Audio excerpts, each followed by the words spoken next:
Exactamente a las 20 horas, falta un poco más de un minuto y medio, y vamos a empezar con el capítulo bueno, con el tema de linfoma de Hodgkin. Ya habíamos abordado bastante ese tema, así que vamos a abordar directamente la clasificación y las principales características de cada una de estas variantes de enfermedad de Hodgkin o de linfoma de Hodgkin. ¿Sí? Voy a compartir con mi pantalla para poder empezar en punto a las 20 horas.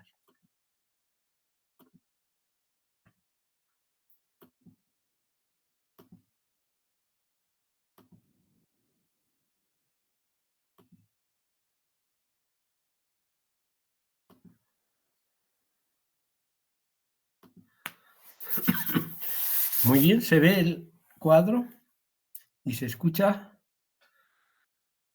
Sí, doctor, se ve bien y se escucha también. Gracias. Bueno, habíamos visto hasta aquí justamente cuando ya no se pudo seguir con la clase. Esta es la clasificación de la enfermedad de Hodgkin o del linfoma de Hodgkin. Hay 4 variedades de linfoma que son los clásicos, denominados clásicos. El linfoma, la variedad de esclerosis nodular, que es la variedad más frecuente, la celularidad mixta, la variedad rica en linfocitos y la variedad más extraña, más rara, que es la depresión linfocitaria. En todas estas, lo característico es la presencia de las células de Reed-Steinberg o de sus variantes, que pueden ser CD15 o CD30 positivo, ¿no? Mientras que los marcadores B, clásicamente B, son negativos. Lo que no ocurre con la variante no clásica, que es el linfoma de Hodgkin nodular con predominio linfocitario, que tiene este porcentaje de presentación y cuyas células se llaman células histiocyticas y monocíticas y que son más conocidas como células en palomita de maíz o en popcorn y que sí son positivas para marcadores PAN-B, ¿sí? CD19, CD20, CD21. Y bien, un repaso de el estadiaje clínico de la enfermedad en diferentes etapas, ¿sí? Con o sin presencia de síntomas constitucionales. Cuando hablamos de A es asintomático y cuando hablamos de B es con presencia de síntomas constitucionales. Y aquí tenemos las diferentes etapas en forma graficada, ¿no? Desde la etapa 1, donde hay una enfermedad localizada con una sola región ganglionar, la etapa 2 con 2 regiones ganglionares o de un solo lado del diafragma, la, la etapa 3 con 2 o más regiones de ganglio linfático, pero ya por ambos lados del diafragma, y el estadio 4, etapa 4, cuando la enfermedad está extendida varios órganos con o sin afectación de los ganglios linfáticos. ¿Sí? Bueno, vamos a empezar a desarrollar entonces una de las variedades, la enfermedad de Hodgkin nodular predominio linfocitario. Esta, si ustedes recuerdan, en la clasificación que acabamos de repasar, es la forma no clásica. ¿Sí? La forma no clásica constituye el 5%, es más frecuente en varones, el promedio etario es en menores de 35 años, clásicamente adenopatías cervicales o axilares aisladas, y el pronóstico global es excelente, aunque pueden haber recaídas crónicas y, como en otros linfomas hemos visto, puede haber la famosa transformación a un linfoma no Hodgkin de células B, de células grandes agresivo, ¿no? El fenómeno de Richter. Bueno, y desde el punto de vista morfológico, borramiento arquitectural de todo el ganglio, puesto que la mayoría son afectaciones ganglionares, hay una población heterogénea de linfocitos, macrófagos benignos y células de red Steinberg LIH, o sea, linfocítico e histiocytico, que como hemos dicho expresan CD20 y también pueden expresar además otros antígenos del PAN-B, ¿no? CD45 EMA positivo, antígeno de membrana epitelial. Mientras que el CD15 y el CD30, que son clásicamente positivos en enfermedad de Hodgkin clásica, aquí son negativos, ¿sí? Entonces, hay las células clásicas de Reed-Steinberg y sus variantes Aquí, en esta variedad de linfoma, son difíciles de encontrar y el fondo está constituido por, sobre todo, linfocitos pequeños, bien diferenciados, puesto que se llama justamente nodular predominio linfocitario, con cierto arreglo nodular sutil, ¿no? Aunque pueden encontrarse otras células, no son muy prominentes, eosinófilos, neutrófilos, células plasmáticas, que están casi ausentes y si están presentes son muy escasas. Perdón. Necrosis y fibrosis ausentes. Y ese es el aspecto general. Vean, un predominio, un fondo relleno de linfocitos pequeñitos, bien diferenciados aparentemente, y las famosas células en palomita de maíz, ¿sí?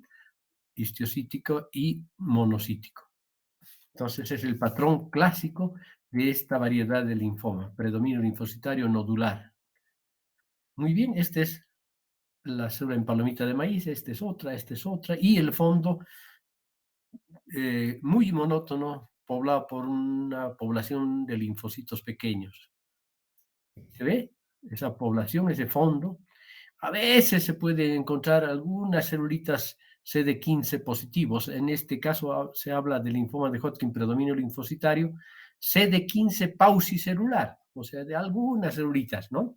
Pero lo clásico es que sea negativo a CD15 y CD30 y positivo a EMA y a CD20 sobre todo. La variedad más frecuente, que es la forma clásica de enfermedad, es la esclerosis nodular. La mayoría, vean, 65-75% de los casos, mujeres jóvenes más frecuentemente, adolescentes y adultos, adenopatías cervicales supraclaviculares y mediastínicas, sobre todo en mujeres jóvenes mediastínicas. Hay que pensar con nódulo mediastínico, hay que pensar en esclerosis nodular. El pronóstico es excelente en general. Aquí las células de Hodgkin son las denominadas células lacunares, las más clásicas, las más características, ¿no? Las células lacunares en esta variedad de esclerosis nodular son células clásicas y otras variantes raras, pero también se pueden encontrar. Las características son las lacunares, aunque también podemos ver células clásicas y otras variantes raras. Una característica fundamental de esta variedad de linfoma de Hodgkin es la presencia de bandas de colágeno que forman nódulos circunscritos, como vamos a ver en las futuras diapositivas. Tienen, además de estas bandas de colágeno y las células lacunares, un fondo heterogéneo de células T pequeñas, eosinófilos, células plasmáticas, macrófagos, y puede haber positividad para el virus de Epstein-Barr, ¿sí? Observable en estas células lacunares. Y esta es la clásica célula lacunar, ¿sí? Este es un acercamiento para ver las células lacunares, no es la mejor diapositiva. Aquí sí se ve con mayor nitidez la presencia de este halo claro que rodea estos núcleos multilobulados con los nucleolos eosinófilos bastante grandes y un entorno linfocítico eh, de células linfocíticas pequeñas, pero lo característico es, hay que ver primero el bosque y no el árbol. Entonces, lo característico es ver estas bandas de colágena rosada que encierran estos nódulos. De ahí el nombre de esclerosis nodular. Aquí se ve más clásico todavía, más característico, estas bandas de colágena circunscribiendo nódulos de linfocitos donde vamos a encontrar a mayor aumento lo que hemos visto, células de Reed-Steinberg lacunares, ¿no? Aquí se ve las bandas de colágena y los nódulos, donde están las células de Reed-Steinberg de tipo lacunar. Una variedad, la segunda en frecuencia, es la linfoma de Hodgkin celularidad mixta, 22 a 25%. Este es más frecuente en varones. Se puede encontrar virus de Epstein-Barr hasta en el 70% de estos casos. La edad es mayor que las anteriores. En estadio clínico un poco más avanzado, generalmente se hace el diagnóstico y hay más frecuentemente síntomas B, que son fiebre, pérdida de peso, malestar, etcétera, etcétera. Y las adenopatías clásicas de esta variedad a nivel cervical, supraclavicular y mediastínicas también. El pronóstico global, a pesar de encontrarse en un estadio más avanzado, es bueno, ¿sí? Y actualmente prácticamente igual que el de la esclerosis nodular con los nuevos tratamientos. Hay un borramiento de la arquitectura ganglionar y aquí sí vamos a ver, esta es la variedad del linfoma de Hodgkin, donde más frecuentemente vamos a ver todas las células de red Stenberg, la clásica y la mononuclear, sobre todo, ¿no? Que son abundantes además. Y el fondo, que no es esclerótico, sino es un heterogéneo fondo formado por linfocitos, eosinófilos, células plasmáticas, macrófagos. Por eso es que esta variedad se llama celularidad mixta, por esta heterogénea población que acompaña a las células de Reed-Sternberg clásicas y mononucleares. Aquí tienen las células de Reed-Sternberg clásica y el fondo heterogéneo. Aquí podemos reconocer, por suerte, una célula plasmática, inmunoblasto, linfocitos en diferentes estadios de maduración. Aquí muchos eosinófilos, vean, eosinófilo, eosinófilo, eosinófilo. Entonces estamos frente a una celularidad mixta, ¿no? Un linfoma de Hodgkin de tipo celularidad mixta. Aquí tenemos la misma. Vean la célula de Reed-Sternberg clásica, la mononuclear, un fondo heterogéneo con linfocitos, eosinófilos, células plasmáticas, macrófagos, en fin. Lo que mejor se destaca es la presencia de numerosos eosinófilos. Todas estas células de citoplasma acidófilo, rojizo o rojo anaranjado, si quieren, son eosinófilos y eso es lo característico de esta variedad de linfoma de Hodgkin, celularidad mixta. Depresión linfocitaria es una variedad muy rara, 1% o menos de los linfomas de Hodgkin, generalmente en pacientes inmunodeprimidos, casi siempre asociado con el virus de Epstein-Barr.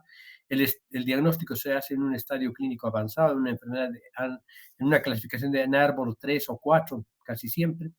Los síntomas B presentes y el pronóstico global malo, o por lo menos ligeramente peor que las otras variedades. ¿Sí? Hay un borramiento arquitectural, un entorno celular depletado, y esto es lo que hace el nombre, depresión linfocitaria. O sea que hay muchas células neoplásicas, tanto de Stenberg, clásicas, mononucleares e incluso pleomórficas, ¿sí? Que son abundantes, y más bien el entorno que es, como ya dijimos en la anterior clase, reactivo es escaso, está depletado, ¿sí? Y aquí está, parece un linfoma no Hodgkin, ¿no? La mayoría de las células que estamos viendo son malignas, lo que no es clásico o es típico de los Hodgkin. En los Hodgkin, las células de Reed-Sternberg y sus variantes están dispersas en un entorno reactivo abundante. Aquí el entorno más bien está depletado y las células son muy numerosas, algunas son mononucleares, otras son binucleadas y otras son pleomórficas. Bueno, puede haber compromiso extraganglionar, aunque lo típico es que esto ocurra en estadios avanzados. ¿Sí? Aquí vemos un compromiso ganglionar múltiple y una esplenomegalia, ¿no? Bueno, y para repasar un poco, esclerosis nodular, celularidad mixta, rico en linfocitos y depresión linfocítica son las variedades clásicas. Predominio linfocítico nodular, la variedad no clásica, ¿no? Entonces, algunas de las características más importantes, células lacunares frecuentes, aquí células mononucleares y células de red Stenberg diagnósticas frecuentes, aquí células mononucleares, red Stenberg diagnósticas frecuentes, aunque este es un caso no muy frecuente, el rico en linfocitos, y la variante reticular es con depresión linfocítica, y células de red Stenberg feas, pleomórficas o muy numerosas, por lo menos, ¿no? En gente inmunodeprimida. ¿Sí? Esta es la de mejor pronóstico y esta es la de peor pronóstico. Esclerosis nodular, mejor pronóstico, depresión linfocítica, peor pronóstico. Bueno, pasamos entonces ahora a tocar un poquito de la otra variedad de linfoma, que es un linfoma postmaduro, el mieloma de células plasmáticas, ¿no? Consiste en una proliferación neoplásica de células bien diferenciadas, productoras de inmunoglobulinas. Tenemos tres variedades de este tipo de patología, el mieloma múltiple clásico, la macroglobulinemia de Waldenström y la gamapatía monoclonal, ¿sí? Esta es una enfermedad de personas mayores, más de 40, 50 años, y es una neoplasia de células plasmáticas que generalmente es multifocal, pero que muy frecuentemente se asienta en la médula ósea y generalmente se asocia a la presencia de una inmunoglobulina monoclonal que se denomina proteína M. Esto en el suero u orina y con evidencia de daño orgánico relacionado con la neoplasia de células plasmáticas, ¿no? Es un tumor maligno de células plasmáticas. Puede haber la proliferación de un solo clon de células malignas productoras de anticuerpos, ¿no? Esto es lo que se conoce como hiperglobulinemia. Como consecuencia, los eritrocitos se agrupan en pilas de monedas y en la orina encontramos la famosa proteína de Bence-Jones, que son cadenas ligeras de inmunoglobulinas libres, ya sea kappa o lambda, ¿sí? Porque esta es una proliferación monoclonal. Por lo tanto, o hay kappa o hay lambda, no hay las dos, ¿no? Suele ser primario de la médula ósea y afectar a los huesos, donde produce obviamente alteraciones osteolíticas. Se asocia a anomalías prominentes de las proteínas séricas y urinarias, esto de las proteínas de Bence-Jones, las lesiones líticas en los huesos, sobre todo localizadas en el cráneo, el esqueleto axial, o sea, en la columna vertebral, y también un poco en las costillas. Hay un mediador químico para la lisis, activador de osteoclastos. El dolor óseo es el síntoma característico y suele ser intenso. Y la presencia de proteína M, que son moléculas de inmunoglobulinas idénticas, demostrables por electroforesis, una banda estrecha de suero, ¿no? Aquí en este caso es una muestra de un mieloma IgD lambda, ¿ya? Y estas son las imágenes clásicas de osteolisis, múltiples áreas de lisis ósea, como si fuera carcomido por polilla. Está el cráneo en este caso.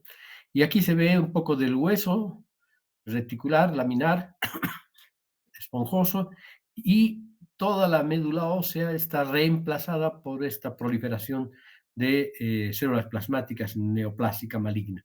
Aquí se ven sutiles lesiones líticas en esta vértebra, bueno, en este corte de vértebras, y se ve aquí con mayor detalle las células plasmáticas, ¿no? Células plasmáticas que tienen un amplio citoplasma y un Golgi positivo característico, un núcleo rechazado a la izquierda, en anillo en rueda de carreta más bien. A veces podemos ver los cuerpos de Russell, que son estas inclusiones intranucleares, y con la inmunohistoquímica, el CD138 va a marcar difusamente la médula ósea comprometida por esta proliferación neoplásica. Otras manifestaciones del mieloma de células plasmáticas: anemia por ocupación de espacio, esto es lo que se llama mieloptisis. Hay mayor susceptibilidad a las infecciones, obviamente, al haber anemia, leucopenia, pancitopenia. Hay también alteración en la producción de inmunoglobulinas normales. Se producen muchas inmunoglobulinas, pero son anormales. Hay hipercalcemia por la destrucción ósea, por la osteolisis, insuficiencia renal por los cilindros prominentes que se van depositando en los túbulos renales, las proteínas de Bence-Jones, numerosas células gigantes derivadas de macrófagos, calcificación metastásica por la hipercalcemia, infiltración intersticial de células plasmáticas incluso puede haber, y eso puede llevarnos a la azoemia y a la insuficiencia renal, ¿no?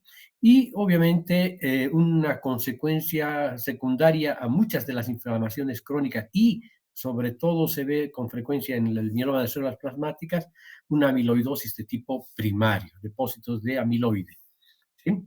Otra entidad pariente de la mieloma de células plasmáticas es la macroglobulinemia de Waldenström. Es una manifestación de una variedad de linfoma que vimos hace 3 clases, el linfoma linfoplasmocítico, en donde hay la producción kappa o lambda de una inmunoglobulina M sérica. Los linfocitos que pueblan la médula ósea o los ganglios linfáticos comprometidos son plasmocitoides. Pueden comprometer la sangre, la médula ósea y los ganglios linfáticos, el vaso. Es un linfoma sistémico prácticamente. Hay proteinuria con proteínas de Bence-Jones en el 10% de los casos. Aquí, a diferencia del mieloma clásico de células plasmáticas, hay ausencia de las lesiones óseas osteolíticas, ¿ya? Hombres mayores de 50 años, evolución lentamente progresiva, y lo que mata a estos pacientes es el síndrome de hiperviscosidad sanguínea por la gran cantidad de inmunoglobulina M sérica que va tornando muy densa a la sangre y va produciendo además hemorragias anómalas. Y luego tenemos, por último, la gamapatía monoclonal de significado indeterminado, que es una lesión benigna, es una proliferación benigna, es una alteración de las células plasmáticas, tal vez la más frecuente. Fíjense, 5 a 10% de personas por lo demás sanas con un riesgo de progresión de 1% anual. O sea que es muy frecuente. Hay picos de proteína M monoclonal sérica a 30 gramos, 3 gramos por decilitro. Hay una proteína de benzodiazepina mínima nula en la orina, menos del 10% de las células plasmáticas en médula ósea, no hay una proliferación neoplásica feroz que compromete la maduración de otras series, de las otras series hematopoyéticas. No hay hipercalcemia, no hay insuficiencia renal, no hay anemia, no hay lesiones óseas líticas y lo único que caracteriza esto es la presencia en plasma de una gamapatía monoclonal.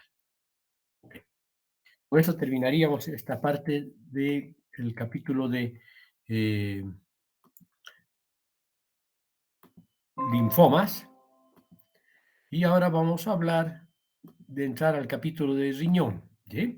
No, voy a alterar un poquito el orden, puesto que he elegido dos temas de riñón cortos, empezando por la introducción a la patología renal.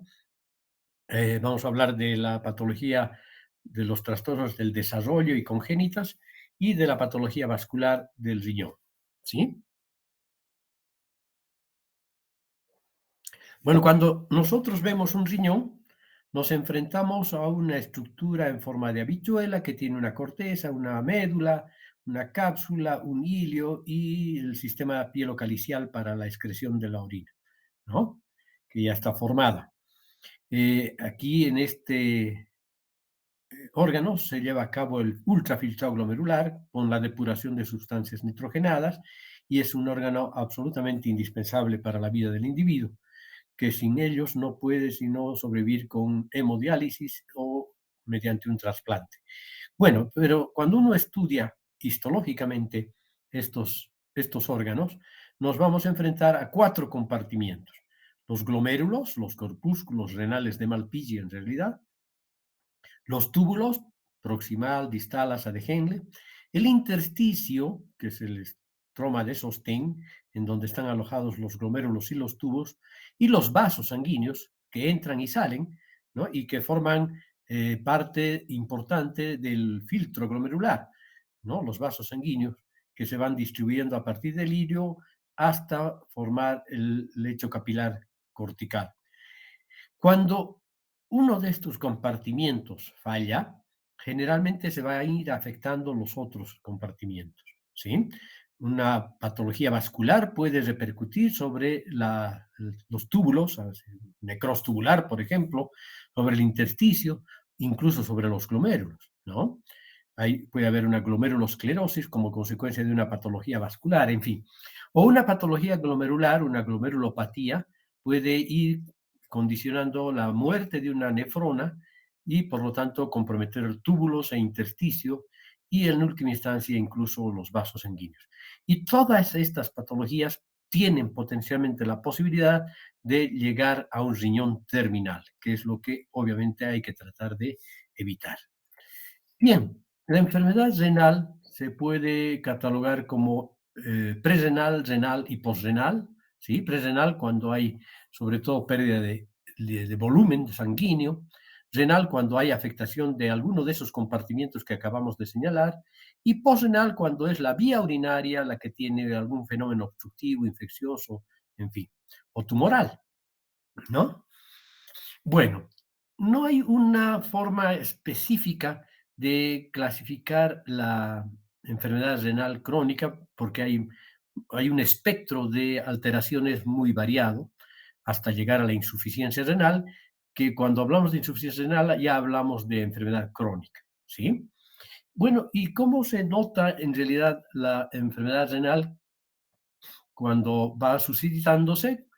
Por dos detalles. La azoemia, que es el aumento de los productos nitrogenados en el plasma, y cuando esta azoemia es significativamente importante, manifestaciones clínicas acompañantes que se conocen como la uremia, ¿sí? Bueno, entonces, básicamente podríamos clasificar, aunque no está aceptado ya esta clasificación, pero sigue gustándome a mí mucho, como insuficiencia renal parcial y total, ¿sí? La parcial es donde todavía la azoemia, la uremia en general no está presente. Hablamos del síndrome nefrítico, que se caracteriza por hematuria, proteinuria, hipertensión. El síndrome nefrótico, el que se caracteriza por una proteinuria de más de 3,5 a 4 gramos por 24 horas de pérdida.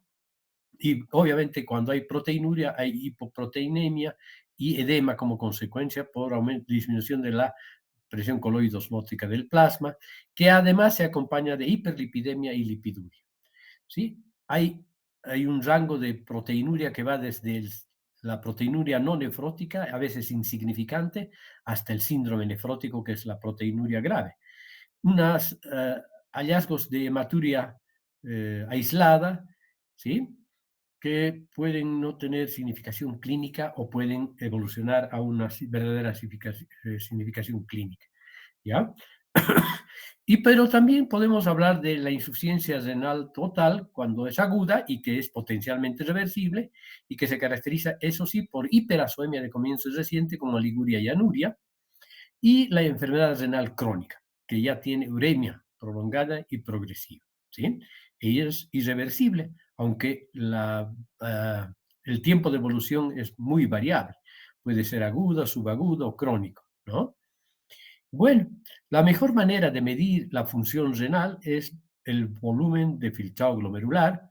Cuando este volumen de filtrado glomerular y consiste en una disminución de la reserva renal al 50%, tenemos hablamos de disminución de la reserva renal. Cuando el volumen de filtrado glomerular está entre 20 y 50% apenas de lo normal, ya hablamos de insuficiencia renal. Cuando es menor a 20% el volumen de glomerular, hablamos de fracaso renal, y cuando es menos de 5%, hablamos de insuficiencia renal terminal, de riñón terminal, ¿sí? Bueno, aparte de los problemas eh, glomerulares, intersticiales, vasculares, glomerulares, habría que ver algunas manifestaciones clínicas de acuerdo al tipo de localización del problema, ¿no? Por ejemplo, los defectos tubulares renales se van a caracterizar por poliuria, nicturia y trastornos electrolíticos. Las infecciones, como la pielonefritis, la cistitis, se van a caracterizar por bacteriuria, piuria o ambos, y las litiasis por cólico renal, hematuria o ambos, ¿sí? Bueno, ¿qué es la hiperazoemia? Elevación del nitrógeno ureico sanguíneo, ¿sí? El nitrógeno ureico sanguíneo, el boom y los niveles de creatinina. Está relacionada con la disminución de la tasa de filtrado glomerular, lo que acabamos de describir. Y la uremia es la hiperazoemia asociada a expresión clínica, ¿sí? Que es una condición sine qua non de la enfermedad renal crónica, ¿sí? ¿Y cuáles son esas manifestaciones clínicas de la uremia que se podrían considerar ya como complicaciones de la enfermedad renal crónica? Pues puede repercutir a nivel de varias estructuras, lípidos, líquidos y electrolitos, deshidratación, edema, hiperpotasemia, acidosis metabólica, alteraciones en algunos minerales, calcio, fosfato y hueso, hiperfosfatemia, hipocalcemia, hiperparatiroidismo secundario, osteodistrofia renal quística, ¿no? Hematológicas, anemia y diátesis hemorrágica, cardiopulmonares, hipertensión, enfermedad, insuficiencia cardíaca congestiva, edema pulmonar, pericarditis urémica, gastrointestinales. Esto es una manifestación frecuente de la insuficiencia renal crónica, que a veces no nos damos cuenta y pasamos por alto. Náuseas y vómitos, hemorragia, esofagitis, gastritis, colitis, vean ustedes, son algunas manifestaciones que pueden parecer inespecíficas. Neuromusculares, miopatía, neuropatía periférica, encefalopatía, cutáneas, color cetrino, prurito, dermatitis, en fin, ¿no? Entonces, todas esas son las manifestaciones urémicas de la enfermedad renal crónica. Bueno, ahora ya vamos a entrar en onda para hablar de las anomalías congénitas de los riñones. Fíjense, No es una enfermedad infrecuente, como ustedes podrían pensar. 10% de los recién nacidos tienen alguna alteración congénita en el riñón, ¿sí? Y esta patología, las anomalías del desarrollo, son causales del 20% de la enfermedad renal crónica en infantes, ¿sí? La mayoría de los defectos de desarrollo que por genes, defectos del desarrollo por genes heredados, se producen por genes heredados, ¿ya? ¿Cuáles son esas anomalías congénitas? Las podríamos cuantificar de acuerdo a la lesión, ¿sí? Si hay una alteración en la cantidad de tejido renal, hablamos de hipoplasia unilateral o bilateral. Si hay un agrandamiento del riñón, hablamos de nefromegalia. Si hay varios riñones, hablamos de riñones supernumerarios. O la alteración no es de cantidad, sino de posición, forma u orientación. Entonces hablamos de riñones ectópicos, como por ejemplo los riñones pelvianos, o sea, descendidos, la fusión de los polos del riñón, los riñones en herradura, esto es una de las más frecuentes, las lobulaciones fetales persistentes que no tienen trascendencia clínica y que son bastante frecuentes y que se hallan en muchas autopsias de incluso adultos, y alteraciones o anomalías congénitas de diferenciación celular. Aquí tenemos las enfermedades quísticas renales. Estas son las que más vamos a hablar ahora, las enfermedades quísticas del riñón. Bueno, aquí tenemos algunos dibujos esquemáticos de anomalías congénitas. La agenesia, cuando es unilateral, hay una hipertrofia compensadora del otro riñón con desarrollo de glomerulosclerosis progresiva y que puede llegar a la insuficiencia renal crónica en el riñón, en el riñón único, ¿no? ¿Verdad? Ahora, si la agenesia es bilateral, esto ya es incompatible con la vida. Puede haber no agenesia, sino hipoplasia, ¿sí? Que generalmente es unilateral y por lo tanto también hay un poco de hipertrofia compensadora en el riñón que está normal. La ectopia, por encima del borde pélvico o en la plena pelvis, se pueden ver los riñones, ¿no? Aquí, por ejemplo, una ectopia baja o una ectopia alta. Hay tortuosidad, como está en una posición no adecuada, hay tortuosidades ureterales que pueden favorecer la obstrucción urinaria, la estasis y la infección bacteriana, ¿sí? Y el riñón en herradura por fusión de los polos superiores o, más frecuentemente, inferiores, ¿sí? Aquí tenemos un riñón doble, aquí tenemos la reduplicación, un doble sistema pielocalicial, aquí tenemos una arteria accesoria o supernumeraria y aquí tenemos las posiciones abesantes, ¿no? Las ectopias renales. Aquí tenemos un ejemplo típico de un riñón en herradura, y aquí tenemos un doble sistema pielocalicial y ureteral, dos uretes en cada riñón. Se supone que también hay dos pelvis en cada uno de estos ilios renales, ¿no? Que están llegando a la vejiga. Aquí tenemos otras muestras de un riñón en herradura. Aquí este doble riñón, aquí un riñón ectópico y aquí un doble sistema pélvico. Dos pelvis, pero un solo uréter. Bien.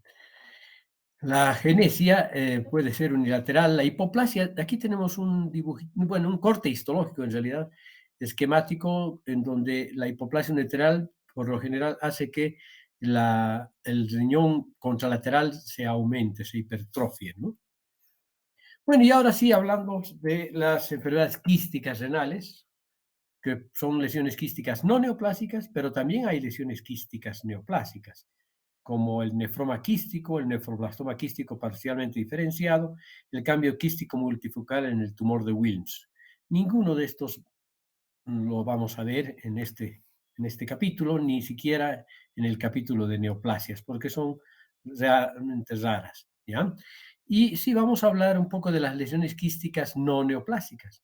Tenemos la displasia multiquística renal, la displasia poliquística renal, aquí tenemos la poliquistosis renal del adulto y la poliquistosis renal de la infancia. Luego tenemos la enfermedad quística medular, que se llama también riñón medular en esponja, riñón en esponja. y el complejo nefronoptisis, enfermedad quística medular. Luego tenemos quistes renales simples sin trascendencia clínica, quistes renales adquiridos tras la diálisis prolongada, episodios de diálisis prolongada, y los quistes pararrenales, que tampoco tienen interés a no ser que se rompan, ¿no? Estos son los que vamos a estudiar con mayor frecuencia. Vean ustedes, aquí hay un listado mucho más grande de lesiones quísticas, pero no todas las vamos a ver, son más infrecuentes. Vamos a ver estas que están mencionadas a la izquierda. ¿Sí? Primero vamos a ver entre las dos riñones, las lesiones poliquísticas más importantes, las diferencias más importantes también entre el riñón mistiquístico infantil y el riñón poliquístico del adulto. ¿Sí? Es una anomalía no hereditaria, pero tiene un trasfondo genético. ¿Sí? En cambio, el riñón poliquístico del adulto es una anomalía autosómica dominante. Es frecuentemente unilateral el infantil y siempre bilateral el del adulto. Sin forma de riñón, o sea, macroscópicamente no se reconoce el riñón en el riñón poliquístico infantil. Y en cambio aquí, a pesar de la presencia de tantos quistes, está conservada la forma más o menos reconocible del riñón. Aquí hay diversos tamaños entre los quistes, y aquí los quistes son pequeños y muy parecidos unos a otros. Aquí sin tejido renal reconocible a simple vista, como ya vimos, y aquí con tejido renal reconocible a simple vista, ¿sí? Hay presencia de otros tejidos embrionarios, puede haber, sin otros tejidos embrionarios. Se asocia a diversas malformaciones de otros órganos, sobre todo quistes hepáticos, por ejemplo, sí en ambos, ¿no? Pero más frecuentemente en el riñón poliquístico del adulto, donde hay en hígado, páncreas, pulmones, vaso, etc. Bueno, y aquí está el riñón en esponja, el riñón multiquístico infantil, el riñón poliquístico del adulto y el riñón quístico, transformación quística por obstrucción ureteral. Bueno, empezaremos a describir paulatinamente la enfermedad renal poliquística del adulto. Esta es una enfermedad autosómica dominante donde están presentes estas mutaciones, hasta en el 85% de la policistina 1, PKD1, y hasta en el 15% de la policistina 2 o fibrocistina, PKD2. ¿Sí? Estas alteraciones van a provocar defectos en la interacción célula-célula y célula matriz para la formación adecuada del parénquima renal.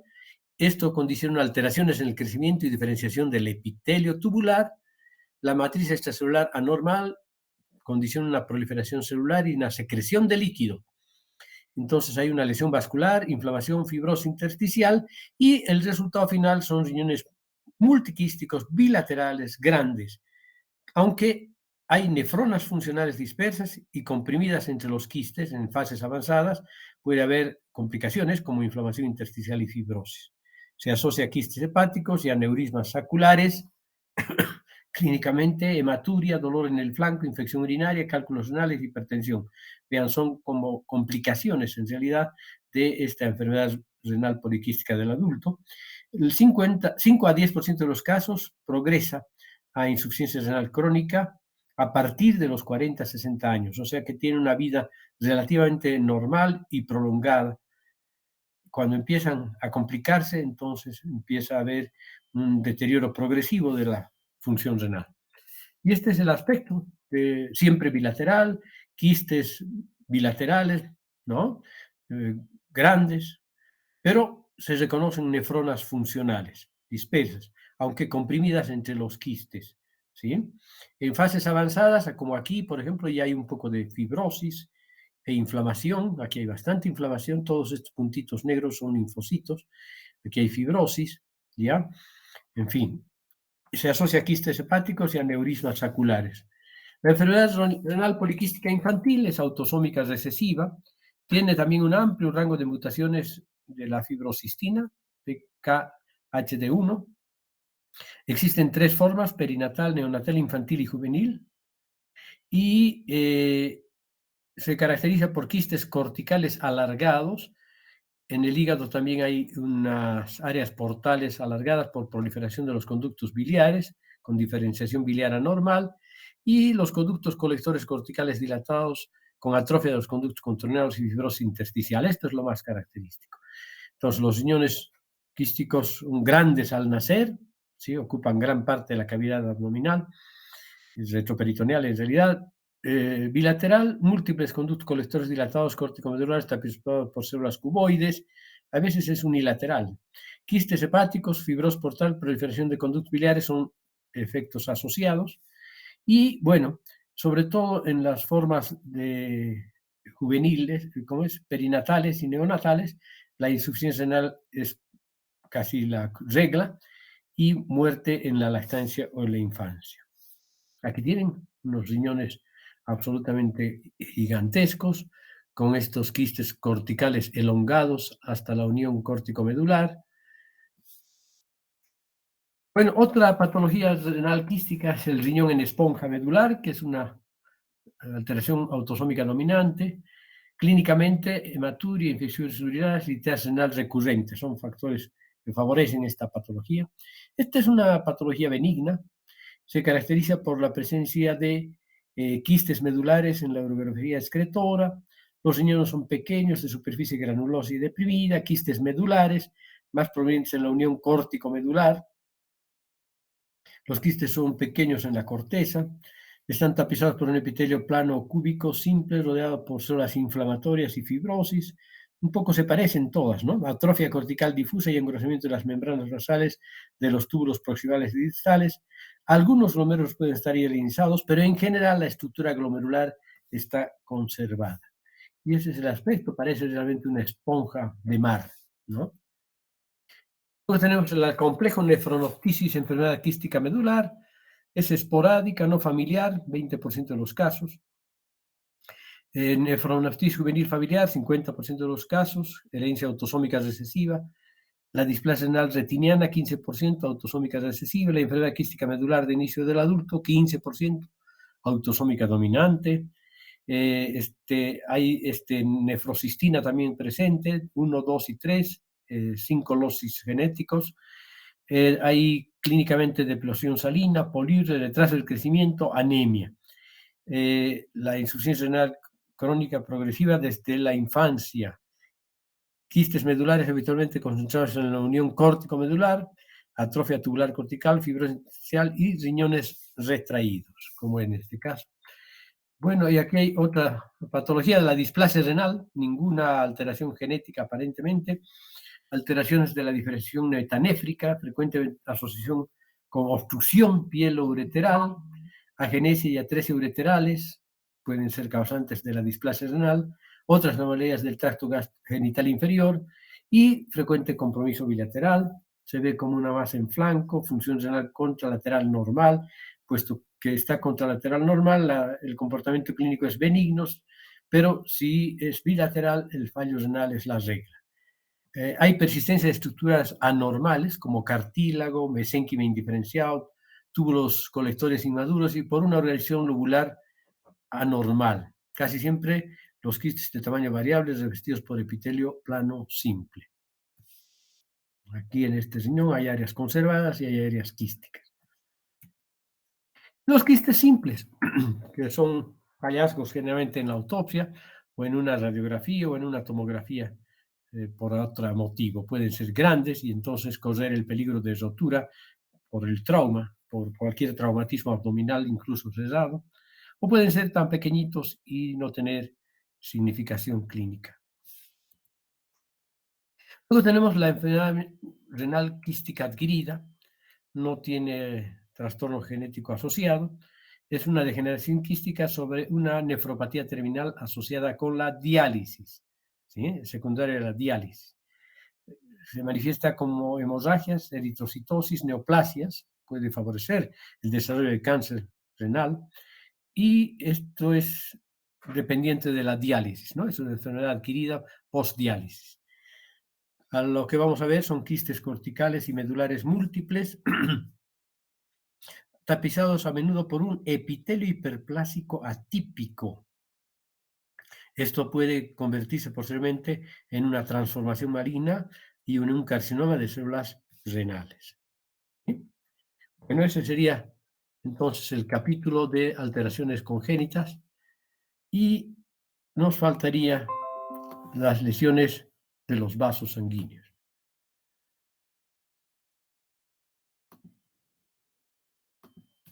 ¿Me siguen escuchando?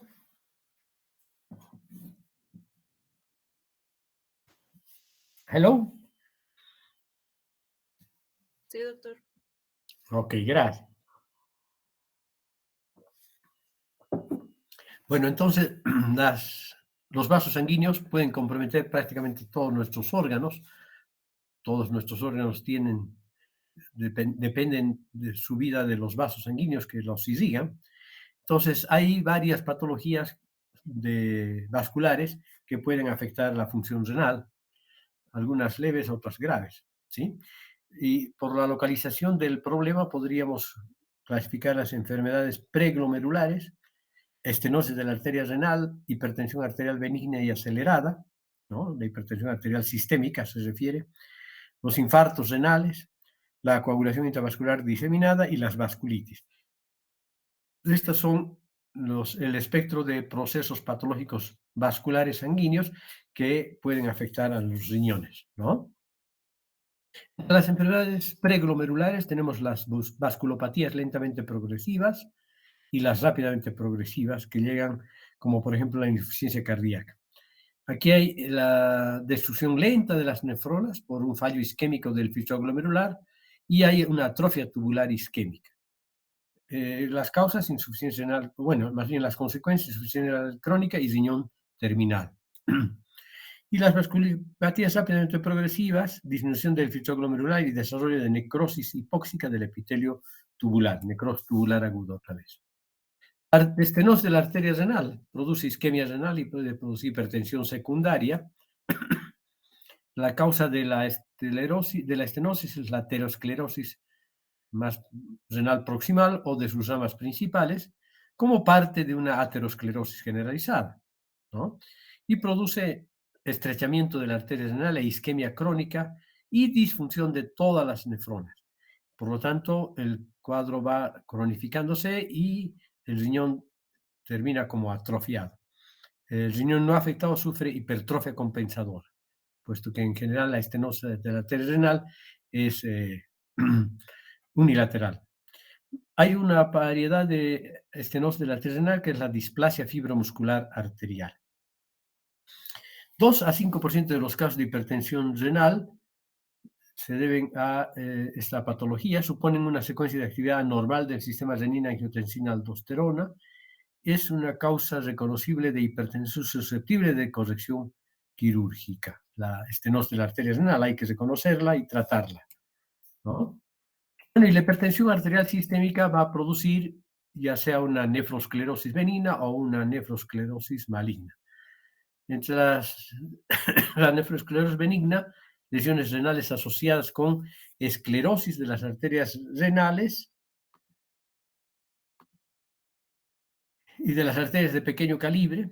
Hay un engrosamiento de la pared de los vasos renales con hialinización, con estrechamiento de su luz y disminución permanente del flujo.